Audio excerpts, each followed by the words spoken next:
A serene Christmas Eve for Escondido Police Detective Mike Nelson, his wife Janet, and daughter spiraled into an extraordinary struggle to save a life. And as we were going down the street, we knew something was up because we just saw a man running across the street. As we slowed down to let those people get out of the roadway, my wife and I looked to the right and we noticed a vehicle upside down, indicated just by its 4 tires sticking up. And we realized at that point that there was a car crash. We immediately pull over because we knew that there was somebody in there drowning.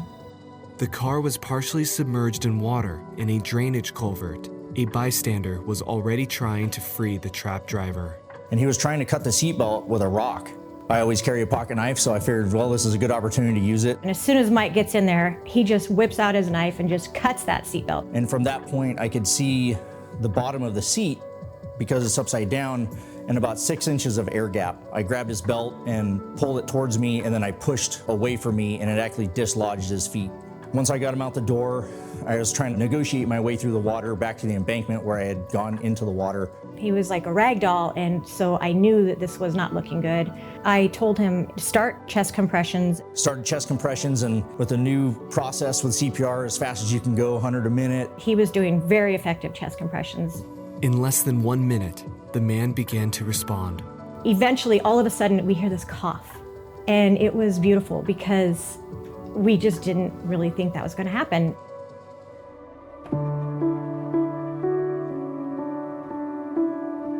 I think that Mike did an incredible job. He was so diligent in doing what he was doing. It was very important for Janet to be there. She's my rock when it comes to these kind of things. It's just the voice of calm. It's someone else talking you through the process, things that you might overlook or not think about.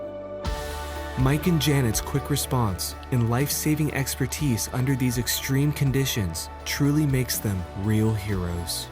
There's only so many times in a person's life where they do things that are what I would call extraordinary. I'm really proud of my parents for working together, and it's really impressive to see how they handle these situations. I would absolutely consider Mike and Janet real heroes for their actions. When you say, hey, would you run into a burning building if you know there are people in there? They're not going to think twice. Other people are going to think twice, and that's the separation. I'm a police officer. My wife's a nurse, has been for over 20 years. You get into that job for a reason, and you don't get to turn it off when you're not at work. And we just really believe that God put us in the right place at the right time to use our abilities, our gifts. No, I'm not a real hero. This is just an extension of what we were trained to do, and we're just out here to serve the community.